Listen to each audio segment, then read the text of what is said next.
Since this is loop 2, this is current I2, and since this is loop 3, this is current I. So altogether I got I1, I2 and I3, which are my loop currents. Now, third assumption which you have to do is, basically you have to set your direction. Now since we don't know the direction of the currents, of the loop currents, we have to assume this in clockwise direction. So assume the current direction is in clockwise direction. And in order for us to use this shortcut method which I discussed, you basically have to draw your loops, label your currents I1, I2, I3, and then assume all the currents in clockwise direction. It's only then you can do this shortcut method effectively and a speedy way. So, coming back, solving for loop 1. Now, using KVL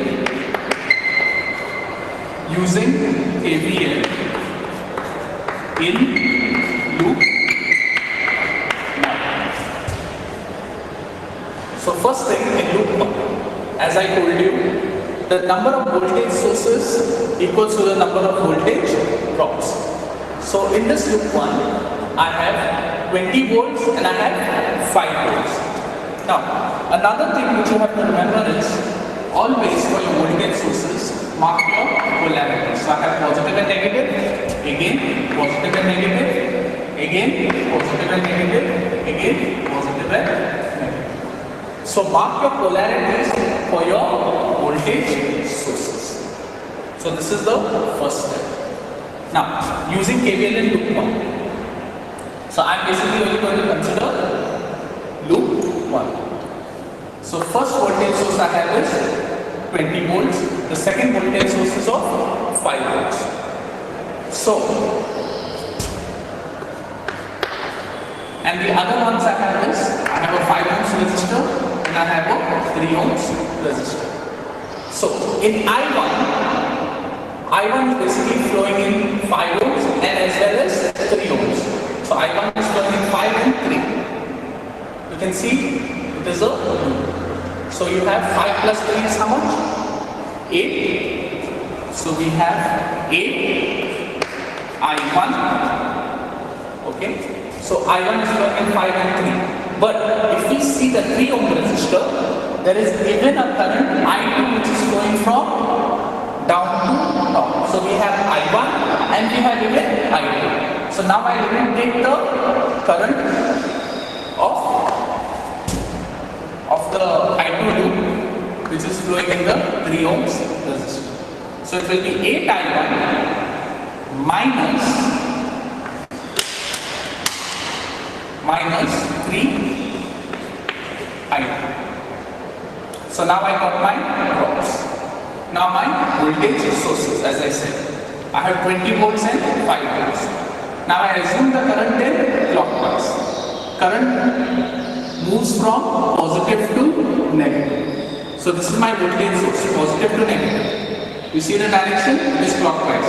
This clockwise direction is matching with this I1 value. So it is positive. So 20 plus 20. What about V2? Now if you see the direction of V2, it is positive and negative. So here it is positive and here it is negative. Considering U2, you can see where my finger is tracing from positive to negative. So this is basically, this rotation is anti-clockwise, which is in opposition to I1. So it will be minus 5. So 20 minus 5 will give us 50. So this will be my equation 1. Now in the same way how we did for loop 1, we will do for loop 2. Now in loop 2, we have how many voltage sources? We have V2, we have V4 and we have V3. And we have 3 ohms, 4 ohms and 2 ohms. Now first thing, I2 will flow through the 3 ohms, 4 ohms and 2 ohms. So I'll add 4 plus 3 plus 2 ohms resistor, which will give me plus 9 I2, which will give me plus 9 I2. What about the 3 ohm resistor? The 3 ohm resistor, also there is current flowing in from I1. It is in the other direction from top to down. Any resistor which is dealing with the other loop,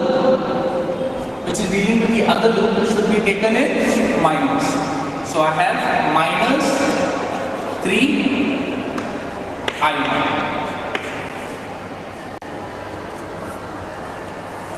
So this is with regard to loop 1. Equation with loop 1, this is with regard to loop 2. Now, what about this? This 2 ohm resistor is dealing with the I3 in the next one. So again, that will be minus 2 I3. So I got minus 3 I1 plus 9 I2 minus 2 I3, which is equals to, which is basically all your drops. Now your voltage sources will come on this side. How many voltage sources are there? 5 volts, 5 volts and 5 volts. Positive to negative, same direction as the 5 volts, so it is positive. What about this? Again, positive to negative, same direction, clockwise, so it is positive. What about this? Positive to negative, again, same direction, so clockwise. So 5 volts plus 5 volts plus 5 volts will give us 15 volts again. So this is my equation 2. This was done last time as well. If you all have any doubts, you can always refer to video 1 and check the detailed study. So now we basically go for the loop 3. So using KVL in loop 3. So in loop 3, we have 2 resistors, 8 ohms and 2 ohms. Now I3 is flowing to the 8 ohms as well as the 2 ohms resistor. So I3 is flowing in 2 as well as 8. So 8 plus 2, it will be 10 I3 with the positive sign. It will take a positive sign because we are dealing with loop 3. But now as we see, 2 ohms is in between of I2 and I3. So there is even a current I2 flowing in the 2 ohms resistor. So any current other than I3 loop will be taken as minus.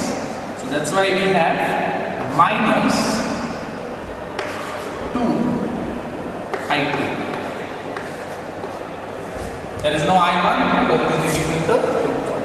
So we have minus 2 I2 and we have plus 10 I3. Now we have to see the voltage sources. We took the drops, now we have to see the voltage sources.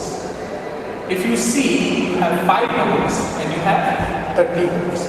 Now check the polarities. Current flows from positive to negative. So this is in the anti-clockwise direction. So which is in opposition to current I3. So it will be minus 5. What about 30? Positive to negative. Again in an anti-clockwise direction, which is in opposition to the clockwise of I3. So it will be minus 5, minus 30, which will give me minus 35.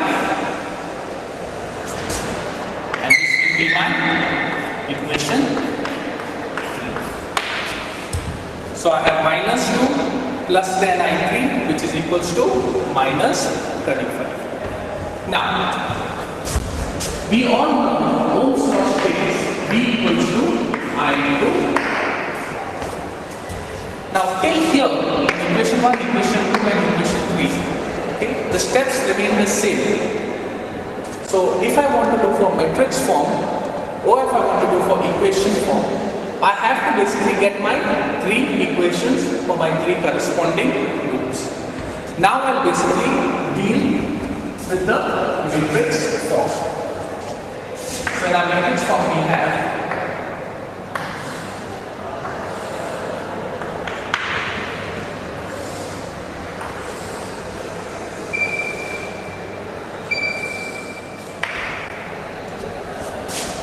V1, V2 and V3. And I have I1, I2 and I2. The same way I have R11, R12 and R12. Again, the first subscript indicates my row and the second subscript indicates my column. So this is first row, first column, R11. This is my second row and this is my third row in the first column. Then my second row in the second column, third row in my second column, and same way, third row, third. So now basically we have our matrix mode. It always remember one thing. If you have 3 loops, you will have basically 3 rows and 3 columns. If you have 2 loops, you will have 2 rows and 2 columns. So if there were 4 loops here, then it would be V1, V2, V3, V4. The same way I1, I2, I3, I4. R11, R12, R13, R14, so on to R4. So if you go to see your steps, if you want to do it for equation mode or you want to do it for matrix mode, it will basically remain the same. So these equation 1, equation 2, equation 3 will remain standard. After you complete these 3 equations, you can decide whether you want to use simultaneous equation and find out the values of I1, I2, I3, or you want to use the matrix form. So this step till here remains same. So now once you got your matrix, okay, which is derived basically from Newton's law. Okay, we can call this as a voltage matrix. We can call this as a current matrix, and we can call this as a resistance matrix. Now, resistance matrix can be taken as delta. So delta will represent your resistance matrix. Now, before we come for the resistance matrix, it is important for us to transfer all these values in equation 1, 2 and 3 in this matrix form. So we have V1, V2 and V3. So what does this V1 represent, what does this V2 represent, and what does this V3 represent? So if we have equation 1, equation 2 and equation 3. In equation 1, V1 will represent the loop voltage V1. So we have 50, which represents our equation 1. We have 15 for V2, which represents equation 2. And for V3, we have minus 35, which represents equation. In the same way, currents, we have I1, I2, I3. But the values of I1, I2, I3 are not known and we have to find it out. So we keep it as I1, I2 and I3 since they are unknown. Now, for the resistance, R11, R12 and R13. In equation 1, as I told you, this whole line will represent represent equation 2, equation 3 and so on. So your first value of I1 is representing AC. So it will represent the total resistance of I1. So R11 will be 8. In the same way, R12 represents I2. I2 is minus 3. So I'll write the value of minus 3 here. And now R13 will represent the value of resistance value of I3. But I3 is not present. So definitely I3 will be equal to the resistance value of I3 will be 0. Since it is in the same way we do it for equation 2. I1 is minus 3. So minus 3 comes here. R22 is plus 9, so 9 comes here. I3 is minus 2, so we got minus 2 here.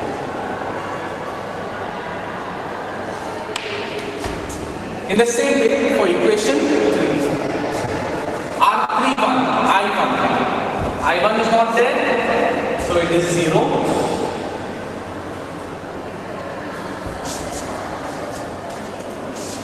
R32, which is representing I2, will be minus 2, and R33, which is representing I3, will be. So this here is your resistance. Now we have entered all the values depending upon these three equations. So we have 15, 15 minus 35, we have 8, minus 3 and 0 since I3 is not there. We have minus 3, plus 9 and minus 2 since we have all I1, I2, I3. And we have we have 0 since I1 is not there, minus 2 and 10. So now our resistance matrix is this. So we have to find out the determinant of this value.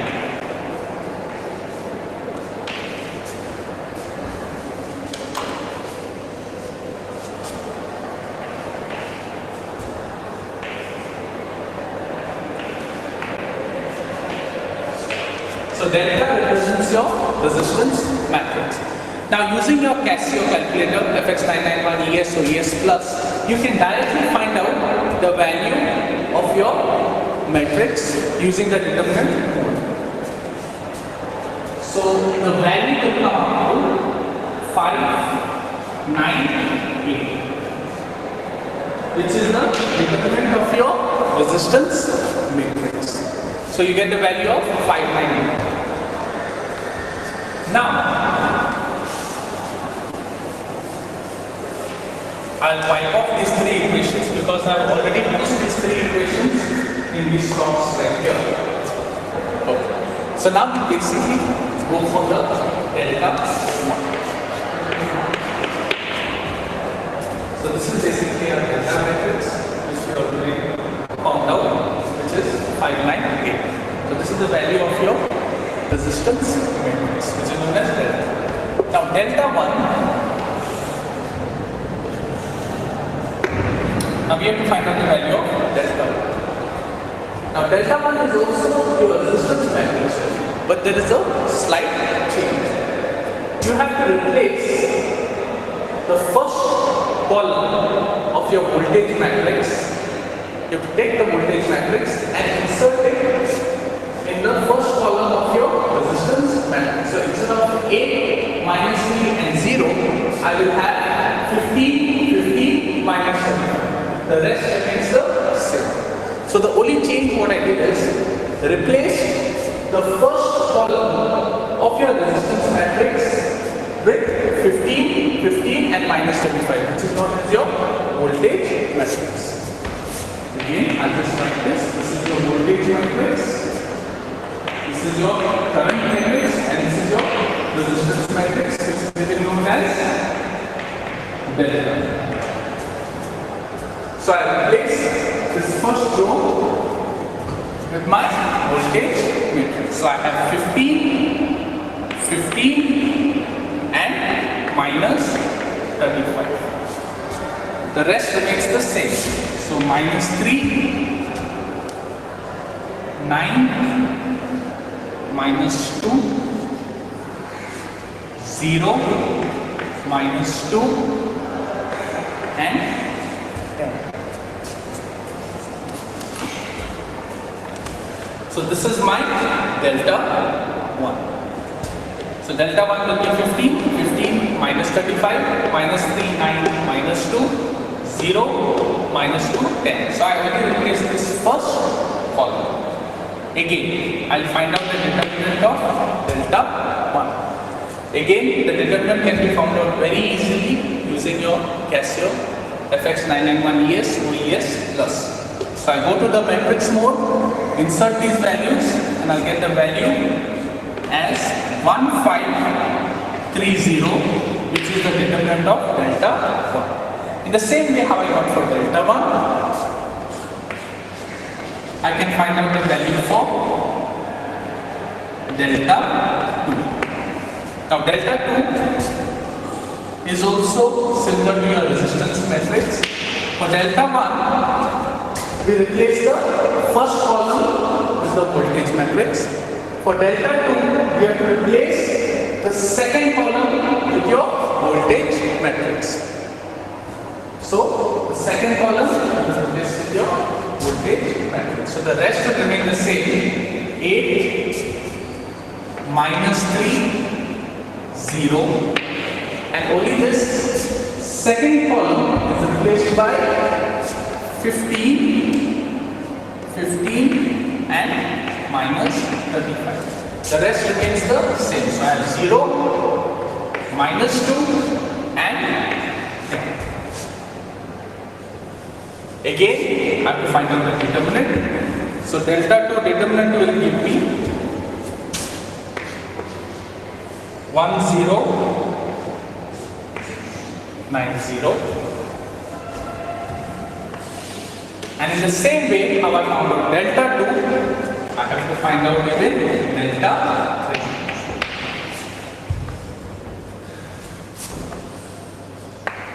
Now, first column is replaced, second column is replaced. So for delta 3, you have to replace the third column with the voltage matrix.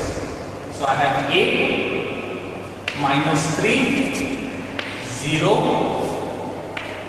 minus 3, 9, minus 2, and the third column is replaced by 15, 15, minus 35. So again, finding out the determinant of delta 3 will give us minus 1875. So I got 1530, I got 1090, and I got minus 1875. So I got my delta 1, delta 2 and delta 3. From this we can say one thing: the number of delta 1, delta 2 and delta 3 will be dependent upon the number of loops. So if I have loop 1, loop 2, loop 3, if I have 3 loops, I will have totally 3 deltas. That means delta 1, delta 2 and delta 3. If I have 4 loops, I will have delta 1, delta 2, delta 3 and delta 4, and so on. If I have 2 loops, I can only tell delta 1 and delta 2. Delta will only be the resistance matrix. So I get delta 1, delta 2 and delta 3 since there are only 3 loops. Now taking it ahead, since I already have these values, I'll rub this main matrix equation.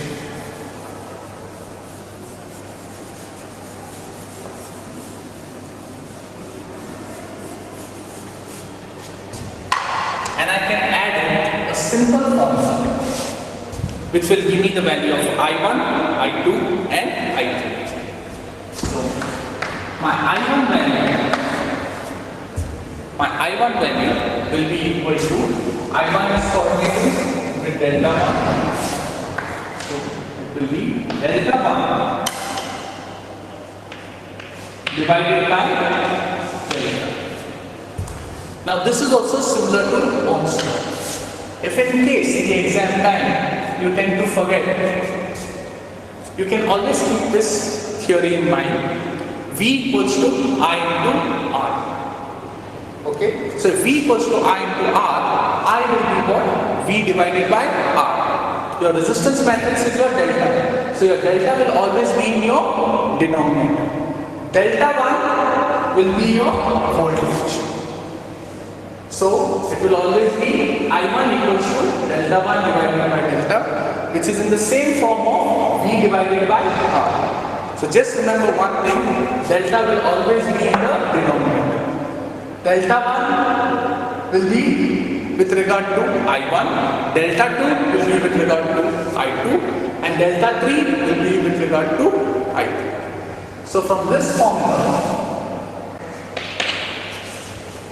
taking the determinant of delta 1, which is 1530 divided by 598. So I get the value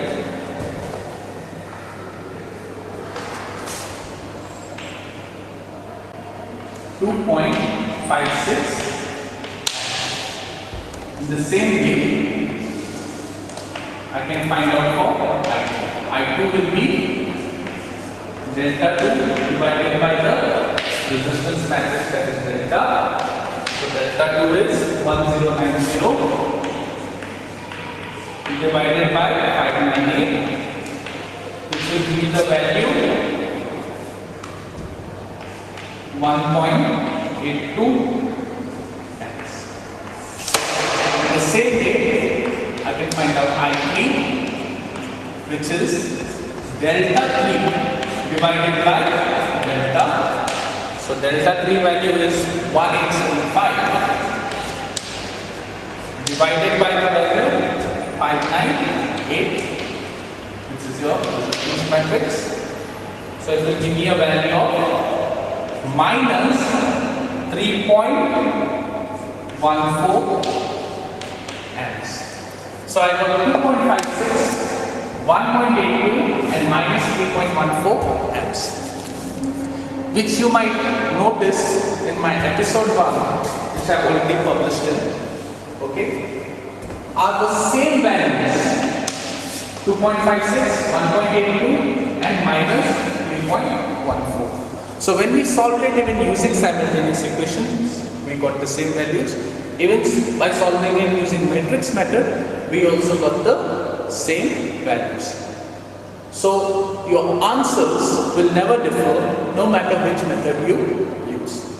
Now, after this, whatever steps follow are the same steps as that of your simultaneous equation. Now, since I got here plus 2.56, the direction of I1 that I assumed is correct. Here also I got plus 1.82, so the direction what I assumed is correct. But for I3, I got minus 314 amps, so the direction what I assumed here is wrong. So I have to change my direction, which is again the same follow-up step. So in equation mode, we directly use simultaneous equation. In the matrix mode, we basically have to get it in the matrix form and find out the values of I1, I2, I3. The rest, all steps remain the same. So I changed my direction of I3, and now my I3, which was minus 3.14 amps, becomes plus 3.14 amps since I did the change. The same way, I will write for I2 and I1 as well. So I2 is 1.82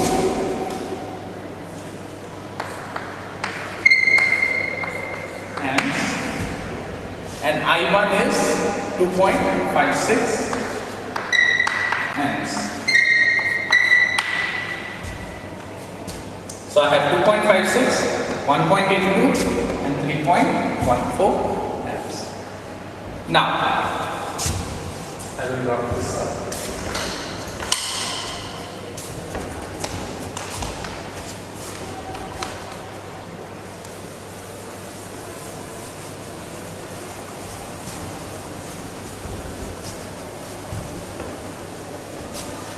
So basically we want I1 which is equal to 2.56, we got I2 which is equal to 1.82 and we got I3 which is equal to minus 3.14.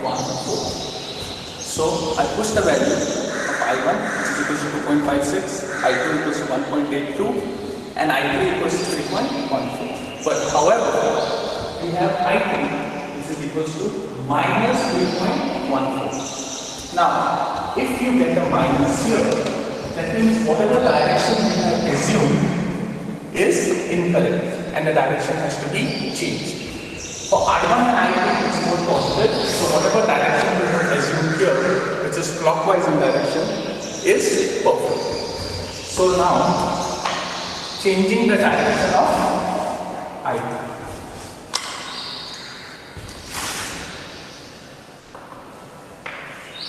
So I change the direction of I2. So now my current will hence be I1 equals to 2.56, my I2 equals to 1.82, and now my updated value of I3 will give me 3.14 amps, which is positive in nature because I have already changed the direction in my figure. So this will be my updated values. Now, as usual, we have to find out the current and voltage through each and every resistor. So I have to find out my current in the 5 ohms and its voltage. In the same way, I have to find out the current and voltage in the 3 ohms. I have to find out my current and voltage in the 4 ohms. I have to find out my current and voltage in the 2 ohms. And I have to find out my current and voltage in the 3 ohms. So,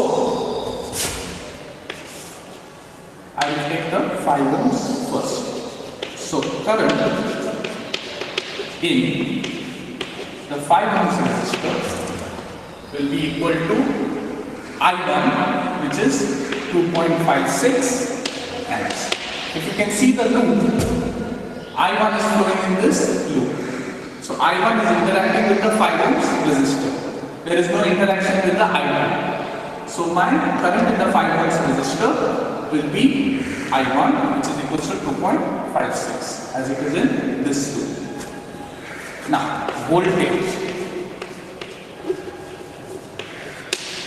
in the 5 ohms resistor will be equal to, now we already know Ohm's law. Ohm's law states what?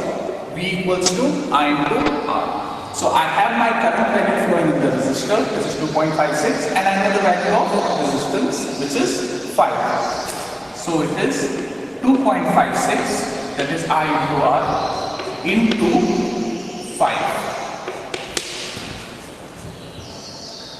which comes up to be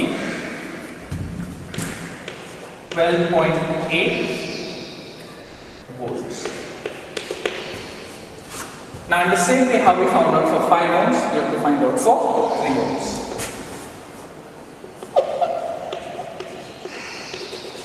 Now the current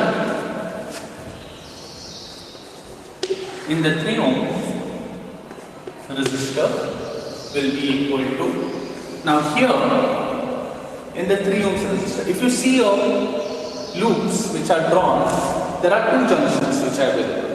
This is the first junction and this is the second junction. So in the junctions, there will be basically combination of currents.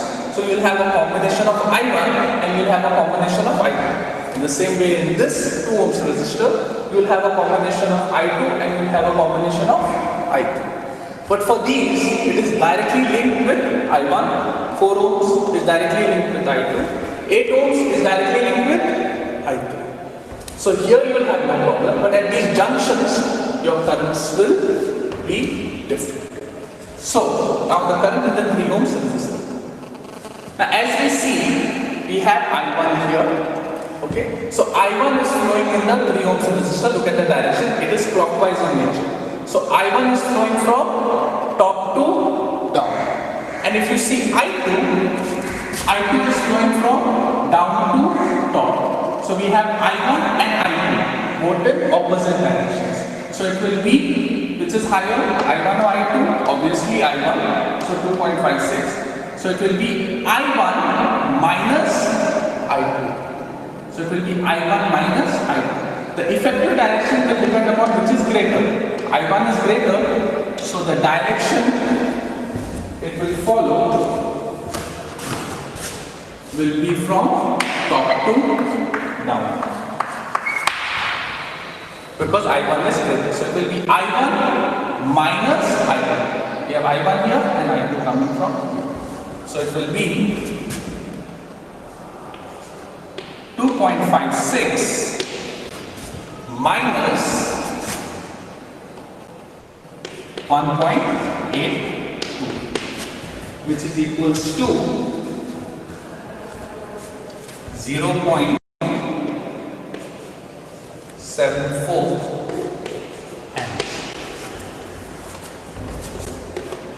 Now, once we got that, again we have to find out the voltage in the 3 ohms resistor. Now we will find out voltage in the 3 ohms resistor. Now I got my current. What's my current? 0.74. So I'll write the current value here as 0.74 amps. So I got my current, which is 0.74. I know the value of resistance according to Ohm's law, which is equals to V equals to I into R. It will be 0.74 into 3. So I'll write 0.74 into 3. So that will give me my voltage, which comes up to be 2.22 volts. So I get 2.22 volts. Now, in the same way how I found out for the 3 ohms, I will find out for the other pieces as well.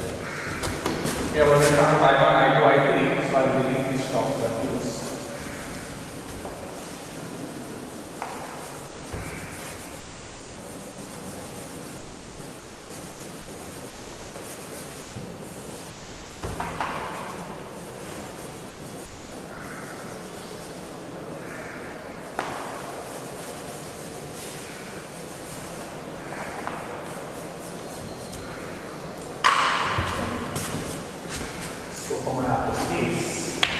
For the 4 ohms. So again, I'll find out current in the 4 ohms resistor. Now current in the 4 ohms resistor will be equal to I2, which is equal to 1.82 amps. I got the current, so I can find out the voltage. So voltage in the 4 ohms resistor will be equal to 1.82 into 4, which is equals to 7.28 volts. Same way, now I have to find out my current in the 2 ohms resistor. Now again, current in the 2 ohms resistor. Now, here, the current in the 2 ohms resistor is basically a combination of I2 and I3 because it is at the junction. So I'll see the direction of I2. So I2 will flow from here, from top to down. And what about I3? I3 also flows from top to down. So I have I2 coming here since it's clockwise, and this is anti-clockwise. And I3 is also flowing from here. So I have I2 plus I3. So here it will be an addition. Because I have I2 current and I have I3 current adding and going inside this resistor of 2 ohms. So it will be I2 plus I3. Direction will definitely be from top to down because it is adding up. So my direction will basically be from top to down. I have I2 and I3. So current in the 2 ohms will be I2 plus I3, which is 1.22 plus 3.14, which is equals to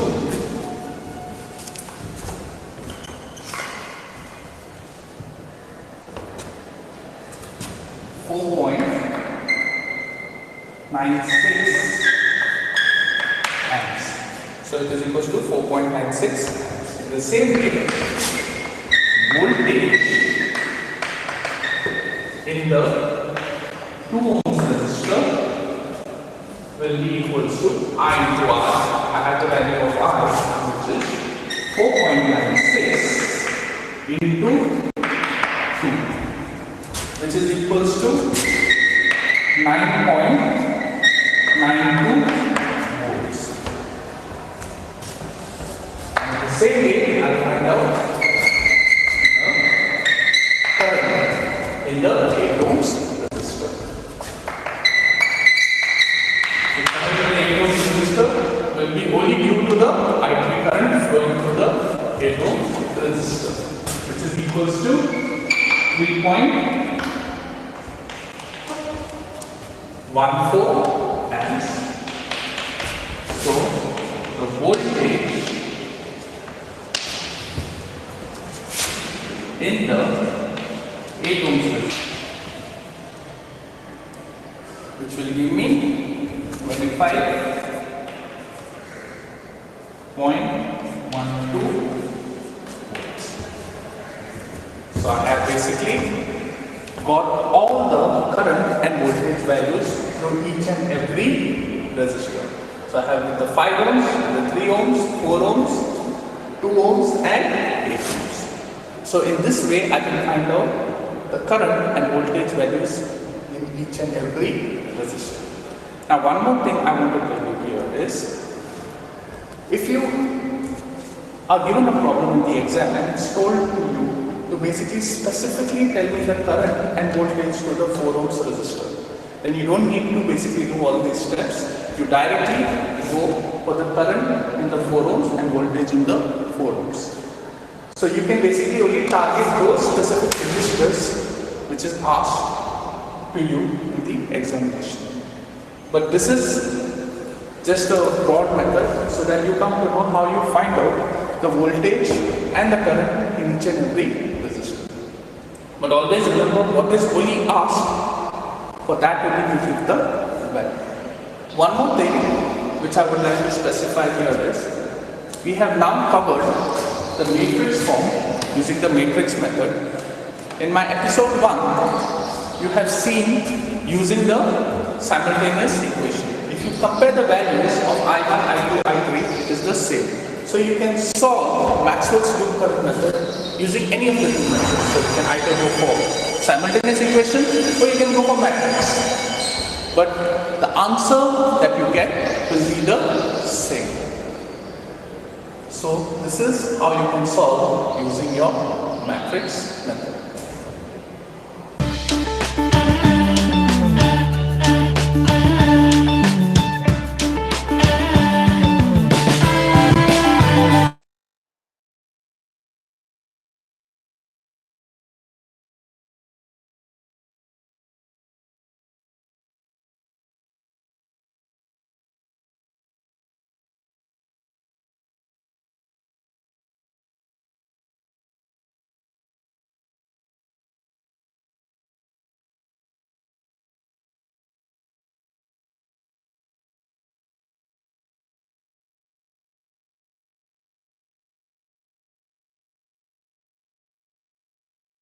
Well, my name is Professor Viren Pereira and I'm from RIT Engineering College. And today we are basically going to learn how to find voltage across any 2 points in a given circuit. Now, if we talk about finding out voltage across any 2 points in a given circuit, it is basically taking any one point and finding out the voltage with respect to the other point. So now if I'm saying any 2 points, for example, say voltage across C and F. So across C and F. So I want to find out the voltage across these 2 points, C and F. Now practically, if we see, or practically if we want to find out the voltage, what do we do is, if we have a circuit like this, and you want to find out the voltage across this resistor and this voltage source of 5 volts, the 2 points will be here. So practically we'll take a voltmeter and connect one terminal of the voltmeter at C and the other terminal of the voltmeter at F. So in a practical circuit, if we want to find out the voltage across C and F, what we do is, we will take a voltmeter or a multimeter. If it's a multimeter, we'll put it on voltmeter mode and we'll connect one of the terminal to C and the other terminal to F. Now a voltmeter has 2 terminals, as we know. It has the positive and it has the negative. So the red wire or the red terminal will be connected to C and the black wire or the black terminal of the voltmeter will be connected to F. Well, so if we want to find practically the voltage across these 2 points, one terminal of the multimeter will be connected across C and the other terminal will be connected across F. So if you want to find out the voltage VCF, the positive terminal, the first positive terminal will be connected to the first point, that is C. So your positive terminal will be connected to C and your negative terminal of the voltmeter or the multimeter will be connected to F. So once we connect both these terminals, we will find out the reading and gauge the value of the voltage across those 2 points, that is C and F. So this is how it is done practically. So basically C is connected to the positive wire and F is connected to the negative terminal. So we have 2 positive and we have negative. Now this is basically done practically, but now if we want to find out the voltage theoretically, we basically can find it out using the same KVL concept that was taught before. So if we want to find out the voltage across VCF according to KVL, which states that number of voltage sources in that loop equals to the number of voltage drop in that same loop. So we can take any loop. We can take across this loop, we can take across this loop, we can take across this loop, or we can take the voltage across this loop. No matter which loop you take, you will get the same value. Now to make it simpler, we have points A, B, C, D, E, F, G and H. So if I am considering this loop, which is the most fastest and the easiest loop, it is the voltage across C and F. So I am moving from positive and going to negative. However, the converse is also possible. You can move from negative and even go to positive.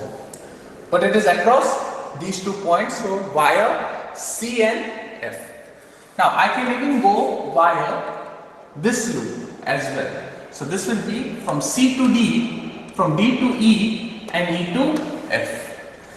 In the same way, I can even go from C to B, B to G and G to F. Another way could be from C to B, B to A to H, H to G and G to F.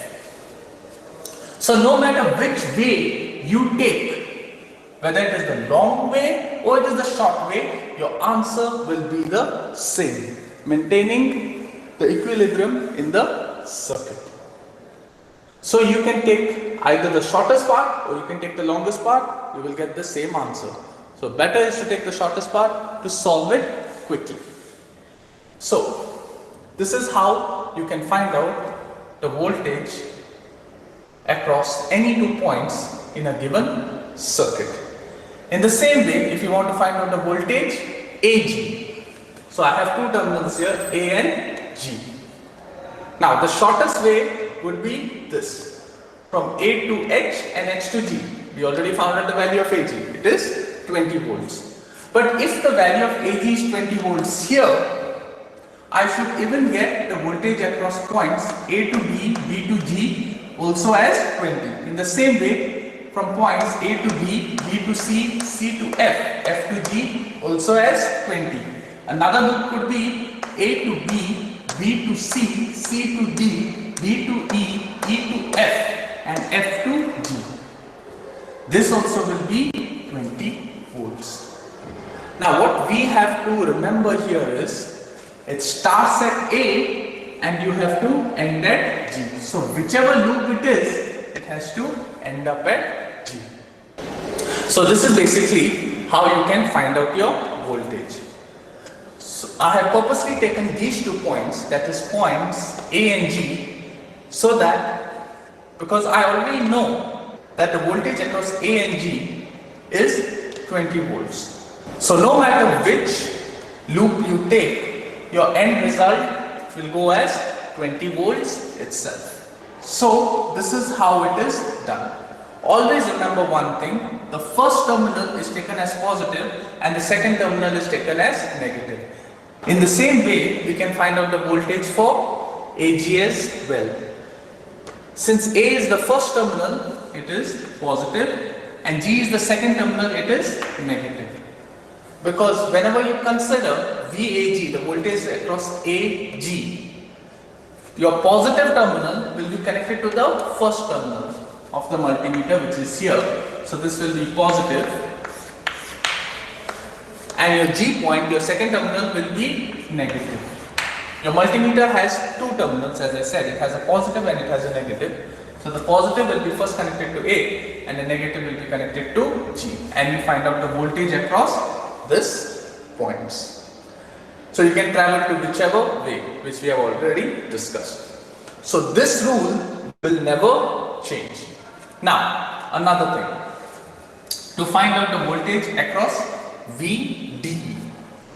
Now, we have a D terminal here and we have a E terminal here. So what is the voltage across VD? The shortest part would be via points D and E, which is 30 volts. So we already know now VD is 30 volts. But how the voltmeter will be connected? The first terminal or the positive terminal of the voltmeter will be connected to D and the negative terminal will be connected to E. So you have your positive terminal connected to D and your negative terminal connected to E. So this also will have a positive here and a negative here. Now let us proceed further.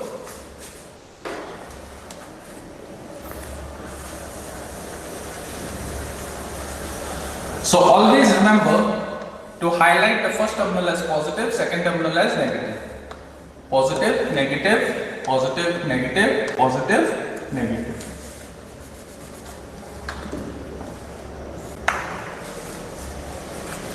Alright. Now once this is done, say you want to find out the voltage across VCF, our first unknown. So across VCF. My first terminal of my multimeter, which is my positive terminal, will be connected across C and my negative terminal will be connected across F, which is already done. Now, the shortest path wherein I can find out the value of VCF would be from C to F. I can even find out from C to D, D to E and E to F, which will also give me the same answer. Or even this, or even this. So we will first find out the voltage across VCF. Now, before we go to find out the voltage across VCF, VCF have 2 components. First is your voltage drop across the 2 ohms resistor and your voltage source. So VCF is equals to the voltage drop across the 2 ohms resistor and the 5 volts voltage source. So we have V3 which is equals to 5 volts and we have 2 ohms resistor. But if we want to find out the voltage drop across this resistor, we will have to know the current that is flowing in this resistor. Now according to Ohm's law, we have V equals to I into R. R value is already given, it is 2 ohms. We don't know the voltage and the current is also unknown. So basically we need to find out the current in this 2 ohms resistor. So how can we find out the current in this 2 ohms resistor? As we already learned through Maxwell's loop current method, wherein we have two ways, the simultaneous equation mode and the matrix mode. So we can use Maxwell's loop current method and find out the loop currents and thereby finding out the value of current flowing in the 2 ohms resistor. So according to Maxwell's loop current method, the first step that we require is to basically highlight all the loops in the circuit. So I'll call this as loop 1, which consists of current I1. I'll call this as loop 2,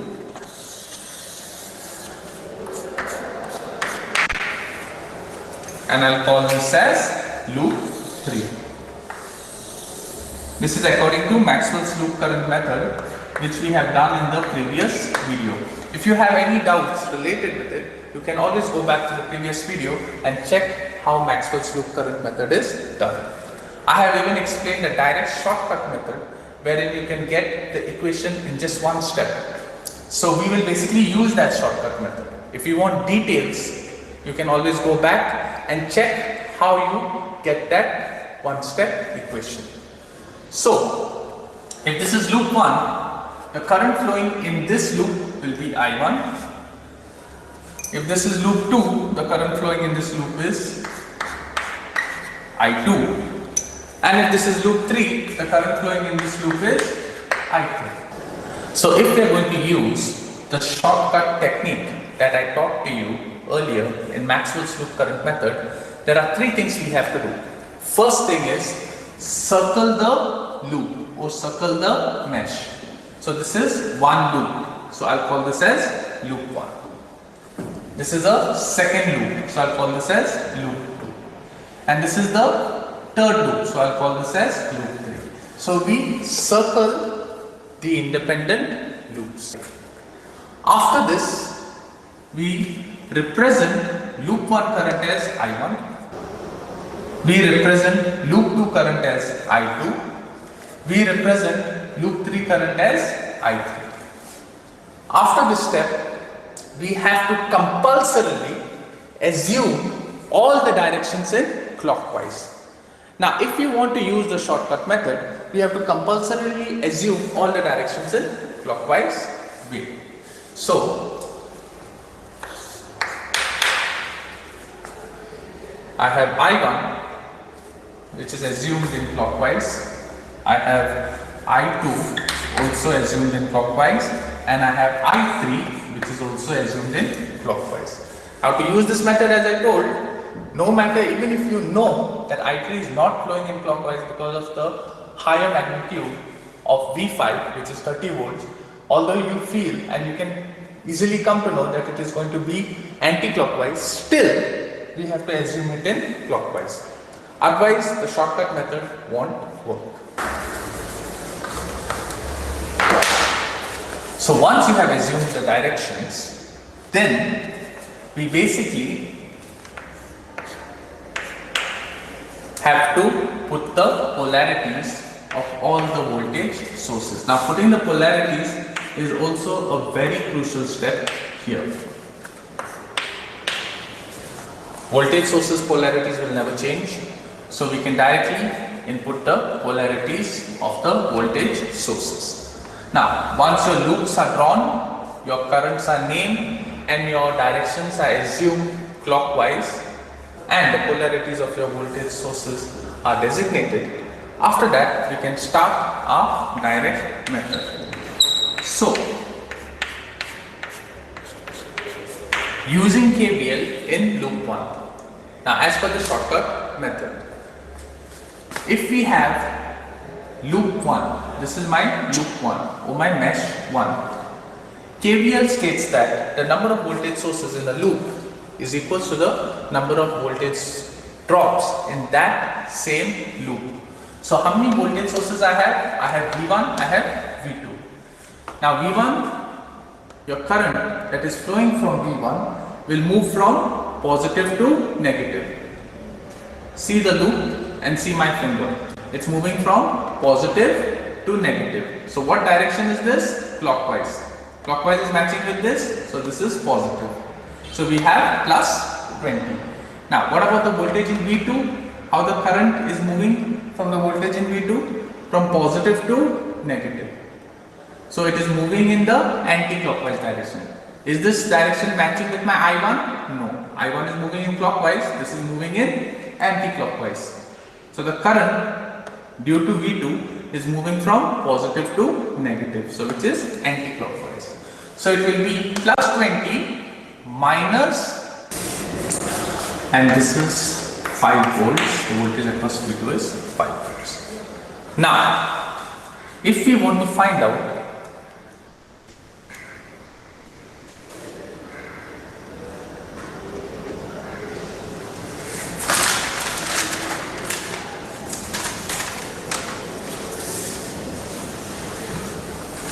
okay, 3 minutes before 5 volts has to be added in, and V2 value is equals to 5 volts. So now if we want to find out the equation in loop 1, so KVL, using KVL in loop 1. So KVL states that number of voltage sources in a loop is equal to the number of voltage drops in that same loop. So we will first check the voltage sources in this loop. So this is loop 1, which is A, B, G, H. So this is one loop, loop 1. So how many voltage sources are there? We'll keep voltage sources on one side and drops on the other side. So we are having V1 and we are having V2. So we are having two voltage sources. Now, the current developed due to V1 will always move from positive to negative, because current moves from positive to negative. So we'll trace that due to V1. This is V1, we have positive terminal here. So current will start from positive and go to negative in this particular loop. So see how my finger is moving? It's moving in which direction? Clockwise direction. So this clockwise direction is matching with the direction of I1. So if it is matching with the direction of I1, which is also clockwise, the value will be positive. So it will be plus 20. Now, selecting the other voltage. Again, current moves from positive to negative. So the current due to V2 will also move from positive to negative. But in which direction it is moving right now? My finger is tracing which direction? It's tracing the anti-clockwise direction. So it is moving in anti-clockwise direction, which is in opposition to the direction of I1. I1 is in clockwise, this is in anti-clockwise. So it will be 20 minus 5 volts. So 20 minus 5 volts will give us 50. So it is a very easy concept, and always remember, trace the circuit from positive to negative or negative to positive, and that way you will come to know whether the direction of I1 matches with the direction of your voltage sources. So 20 minus 5 gives us 50. Now we have to basically find out the voltage drops in this circuit. Now, how many resistors are there? We have a 5 ohms resistor in this loop 1, and we have the 3 ohm resistor in this loop 1. You have to only take with regard to loop 1. So we have two resistors, 5 and 3. But I1 is flowing in 5 ohms.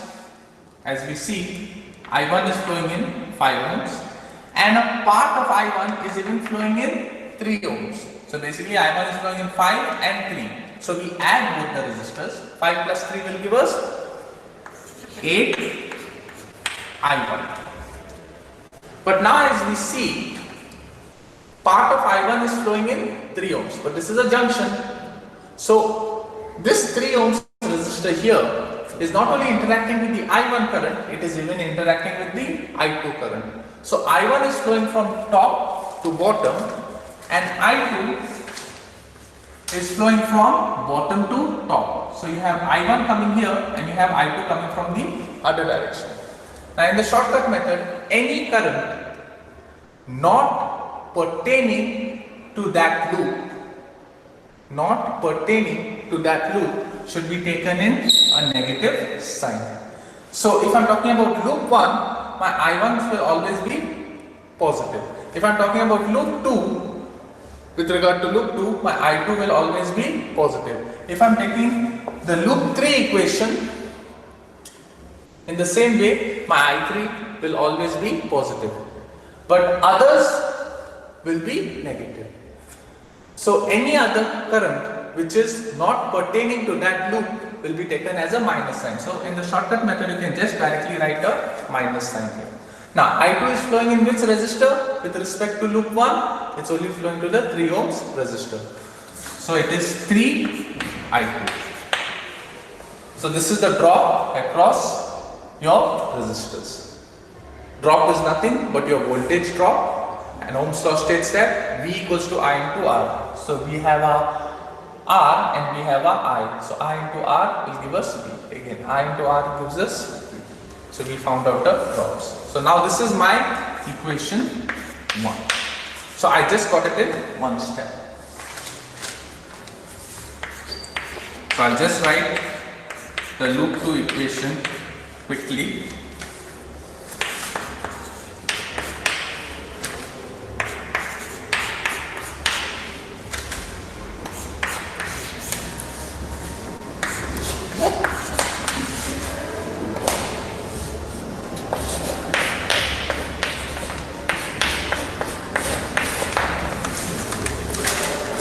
And the loop 3, which is minus 35 equals to minus 2 I2 plus 10 I3, which is my equation.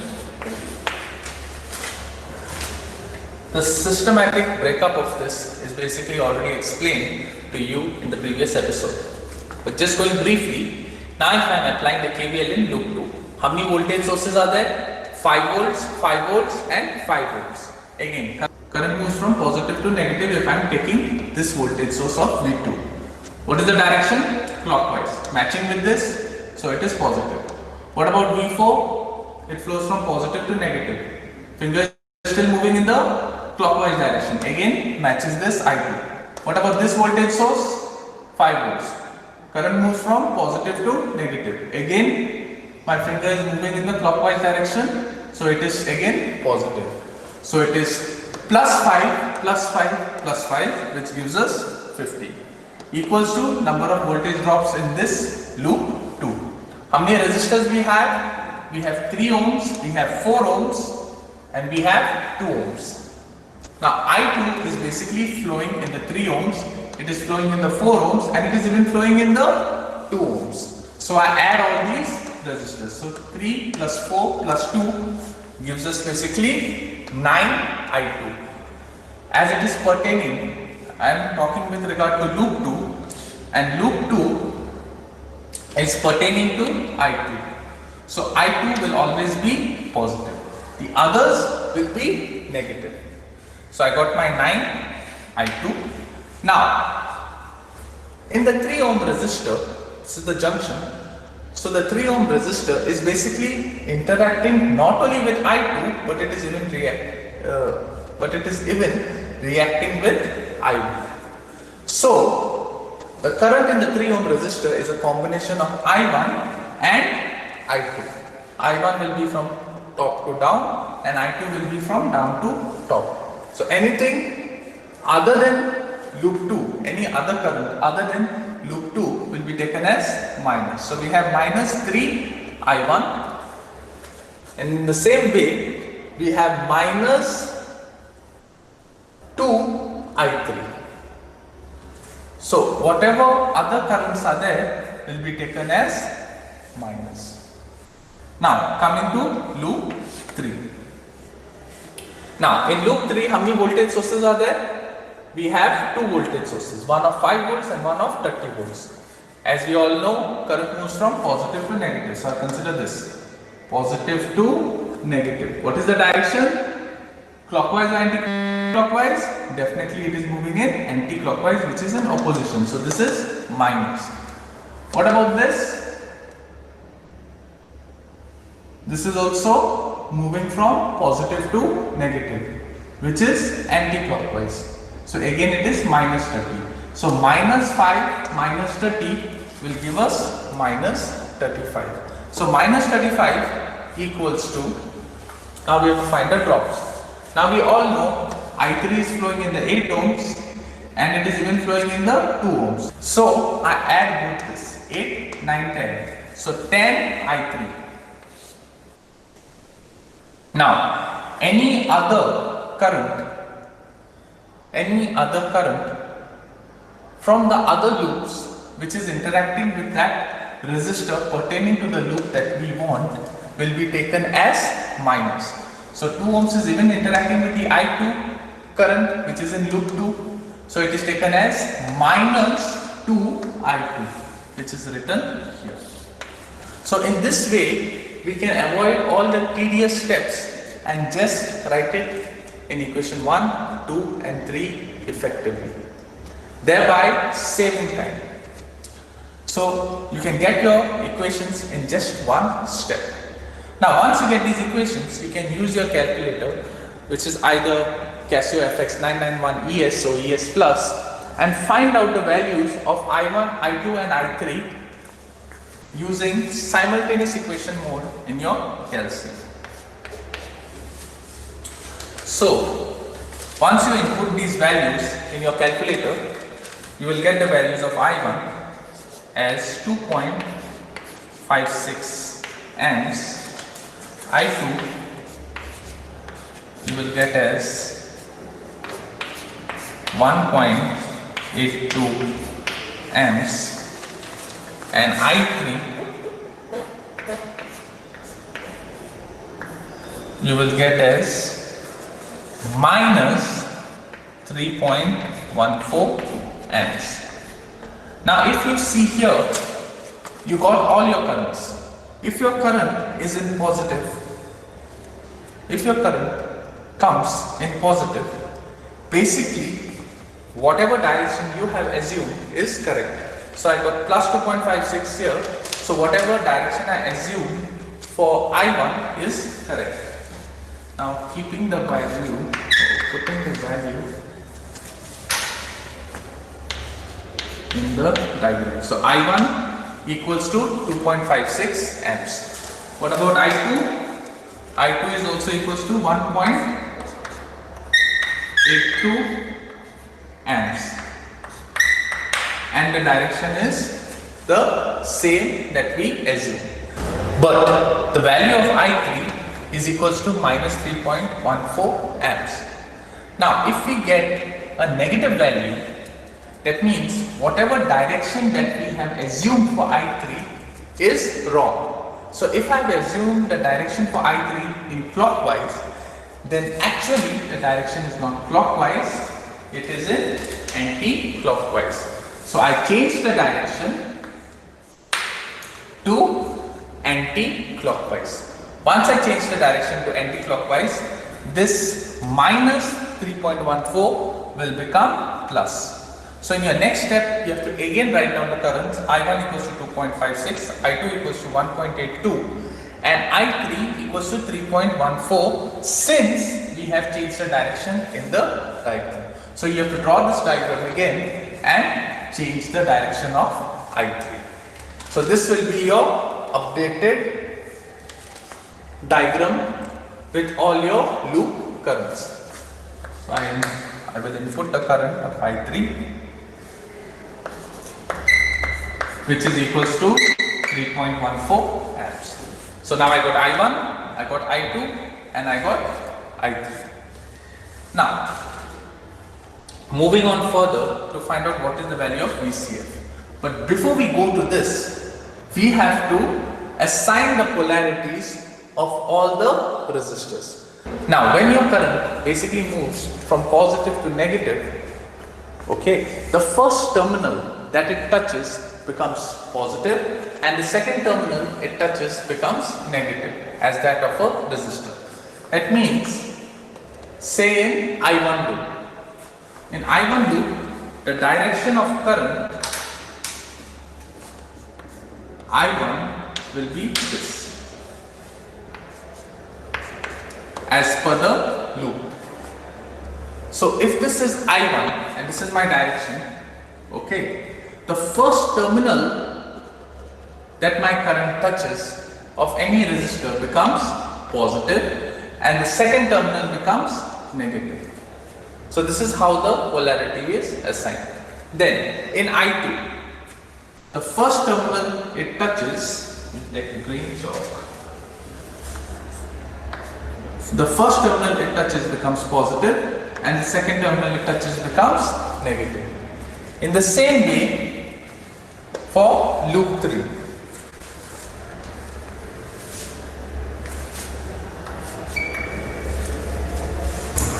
In the same way for loop 3. Now here the direction is in anti-clockwise.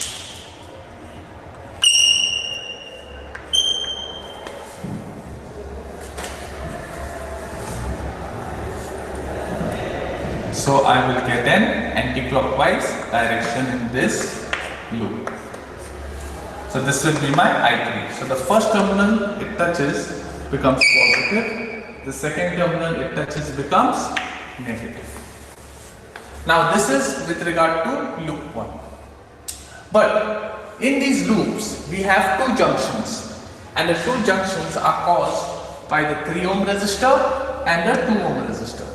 Now there are two currents flowing in this resistor. Part of that current is I1 and the other is I2. So I1 and I2 is flowing in this 3 ohms resistor. What about the 2 ohms? You have I2 and you have I3. Now, how we will come to know the directions in this resistor? It is pretty simple. If this is your I1 direction, it is flowing from top to down. And what about I2? I2 is flowing from down to top. So it will be a combination of I1 minus I2, because I1 is flowing from top to down and I2 is flowing from down to top. So it will be I1 minus I2. But what will be the effective direction? This can be found out on which is greater. I1 is greater, I2 is greater, definitely I1 is greater. So the effective direction will be taken from top to down. So you just have to see which of the currents is greater, that will give you your direction. Since I1 is greater, it will be from top to down. So we have 2.56 minus 1.82, which will give us, so the current here will be 0.74 amps. So the current here will give us 0.74 amps. In the same way, you can even find out the current flowing in the 2 ohm resistor. Now in the 2 ohm resistor, you have I2 also flowing in it and you have even I3 flowing in it. Again, the direction is determined by the highest value of current. Which is the highest value of current, I2 or I3? Definitely it will be I3, because 3.14 is greater than 1.82. So you can directly put your direction here. So it will flow from top to down. Now, what will be the value? You have I2 flowing in this direction and you have even I3 flowing in this direction. So you have I2 and I3. So the effective current flowing in the 2 ohms resistor will be I2 plus I3. So here it is additive because both the currents are flowing into the 2 ohms resistor. So 1.82 plus 3.14 will give us 4.96 amps. Now again, we will put the polarities. This is the effective direction. The first terminal the current touches becomes positive, and the second terminal it touches becomes negative. Now again, here the first terminal the current touches becomes positive, and the second terminal it touches becomes negative, since I got the direction. So positive, negative. Now once you found the current through each and every resistor and assigned its corresponding polarities, we can move on to the next step, that is to find out the voltage across any 2 points. So say we want to find out the voltage across VCF. So across point C and F. Now as I told you can either start from C and go to F directly. So this is one loop. You can even take these points C to D, D to E and E to F. So you can either go in this loop as well.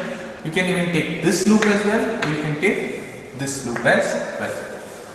So let's take the shortest loop, which is via points C and F directly. So via points C to F, which is the most shortest route. So you're going to avoid all your tedious calculations by shortening your steps. So across points C to F. Now always remember, the first terminal of your multimeter will be connected to your positive terminal, and the second terminal of your multimeter will be connected to your negative terminal. So your red terminal will be connected here and your black terminal will be connected here. So C will always be positive by default and F will always be negative by default. So the potential at C is positive and the potential of F is negative, because the terminal of your multimeter is positive here. So if C is positive and F is negative. Now we are moving from points C to F. So you can either start from C and go to F, or you can start from F and go to C. So we will consider the first case. Okay, we will consider from starting at C and then going to F. So this will be my start and this will be my stop. So starting from C, the first terminal it comes in contact is the first terminal of the resistor. What is the first terminal of the resistor? Positive. So my sign polarity is positive. Now I have to find out the voltage across this. Voltage across this will be what? According to Ohm's law, we have V equals to I into R. So I is what? 4.96. What is R? 2 ohms. So 4.96 into 2 ohms. So 4.96 into 2 ohms. Then again the first terminal of the voltage source. Now the first terminal of the voltage source is a negative. Again multiply your positive with the negative. So with reference to C we have a positive. So positive into negative will give us negative. Negative what? Negative 5 volts. Now voltage source is 5 volts. So we already have the voltage. We don't need to use any other Ohm's law or any other equation, because voltage will give us the direct voltage value, which is 5. So we have minus 5. So substituting this, we get the value as 4.92 volts. So now we basically move from C to F. In the same way, we can even start from F and even go to C. The value will come the same. So let's check this, moving from F to C. Now F is what? Negative. Okay, F is negative. Now this will be your start point and this will be your stop point or your end point. So if this is your start point and if F is negative, so we are moving from F. So the first terminal it comes in contact is the 5 volts voltage source. What is the polarity? Positive. Again multiply both. Negative into positive, negative. That's why you got minus 5. Then again, moving on top, the first terminal it comes in contact is negative. Again, negative into negative, positive. So we will get the same value. So either you can start from C and go to F, or you can start from F and go to C. The only point of consideration which you have to take into account is the polarity of the first terminal. Always remember, since the first terminal of your multimeter is positive, your first terminal will be connected across C, which is your positive terminal, and your second terminal will be negative. So you have to remember this, that your first terminal is your positive and your second is your negative. No matter which side you start, you may start from C and end up at F, or you can start at F and end up to C. But remember the polarities. The polarity will not change. So the first point will be positive, the second point will be negative. So now we found out the voltage across VCF, which is equals to 4.92 volts. But now this is across C and F. So wire points directly C and F. Now you can even go via points C to D, D to E and E to F. You can even go via points C to B, B to G and G to F. So you can either go in this loop, or you can go in this loop, or you can go directly. Your answer should come same. So we will just prove whether we will get the same value or not, to check the consistency of this theory. So although you got the value of VCF, which is 4.92, we will go for the second method, or we will go for the second loop. Now, when we go for the second loop, we should get also the same value. So, for the first, we went via point C to F, wherein we got the value. Now, we will go via points C to D.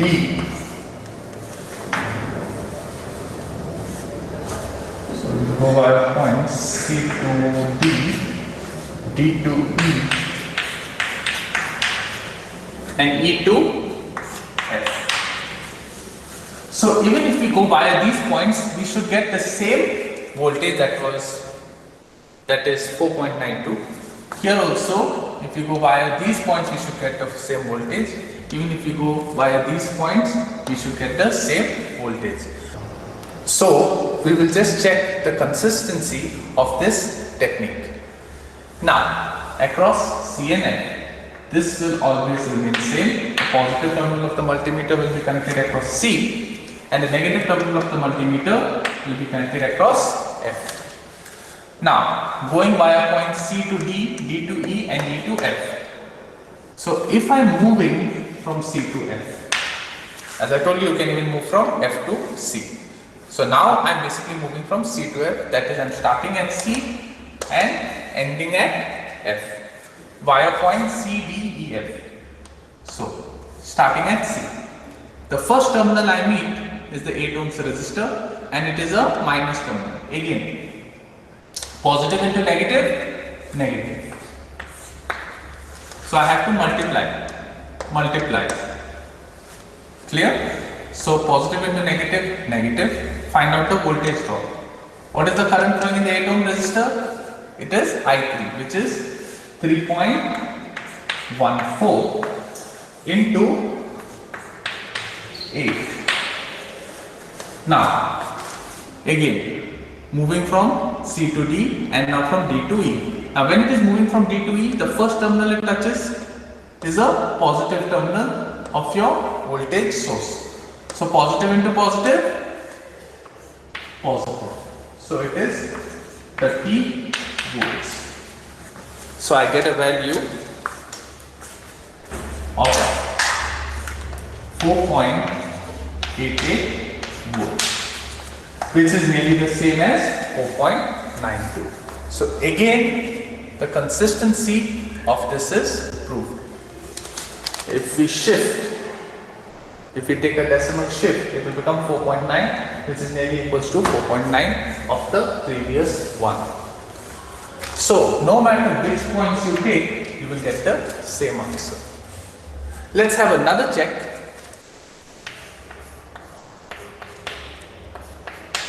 Just to be sure. And now, instead of taking wire points C, D, D, E and E, F, I will take wire points C, B, B, G and G, F. So, this also should give me the same answer if this technique proves right. So, I should get the same answer. So, let's check whether the same answer is achievable. From C to B, from B to G, and then from G to F. So, now I am starting from C and ending to F via points C, B, B, G and G, F. So, I am starting from C and going to F. So, the first terminal it touches is a positive terminal of the voltage source. Positive into positive, positive. What is the voltage source value? 5 volts. Then, for the resistor 4 ohms, first terminal of the resistor is negative. So, negative into positive, negative. Current is what? I2, that is 1.82 into 4. Then, again, the first terminal of 3 ohms is positive. Positive into positive, positive.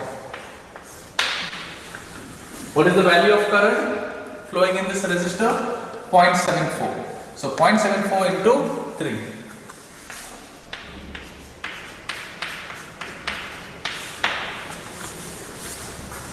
Then, after this, the first terminal of the voltage source is positive.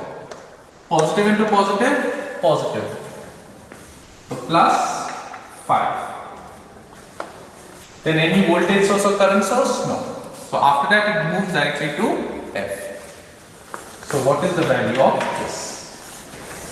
So, we get the value as 4.94 volts, which is again equivalent to the values what you obtained. So, this proves that no matter which loop we take, either we can take the CF loop directly, or you can take the C, D, E, F loop, or you can take this loop, or even if you take this loop, you will get the same value of voltage. So, even if you take C to B, B to A, A to H, H to G and G to F, also you will get the same value, that is equals to 4.9 volts roughly. So, you will get 4.9 volts no matter which loop you take. So, this proves that any loop is possible, but what has to be considered is the shortest way. So, obviously, if I want to complete the problem in a given amount of time, I can take my shortest loop, which is C to F, or C, B, B to E, E to F. Because I have only one resistor and a voltage source. In the same way, I have only one